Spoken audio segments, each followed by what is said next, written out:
Beredar rekaman di media sosial memperlihatkan pasukan khusus Rusia menembakkan mortir ke pangkalan pertahanan tentara Ukraina.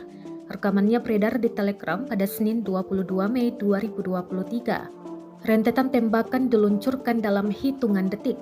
Dalam keterangan unggahan disebutkan, satuan pasukan khusus dari kelompok Rusia membagikan rekaman pekerjaan mortir. Drone pengintai Rusia juga merekam mortir yang jatuh tepat ke dalam pangkalan pertahanan tentara Ukraina. Ledakan demi ledakan tampak jelas. Namun sayangnya, lokasi dan total kerugian pasukan Ukraina dalam penyerangan ini tidak dirincikan. Perang yang terjadi di antara pasukan militer Rusia dengan Ukraina hingga hari ini, Selasa 23 Mei 2023 telah berlangsung selama 454 hari. Konflik antara negara bertetangga itu sampai saat ini masih terus berlanjut dan belum tampak tanda-tanda untuk segera berakhir.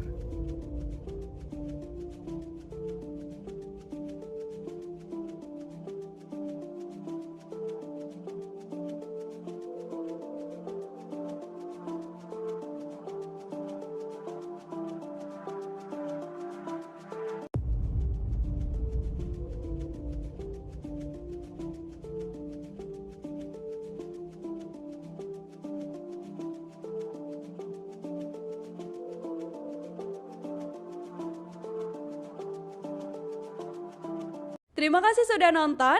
Jangan lupa like, subscribe, dan share ya.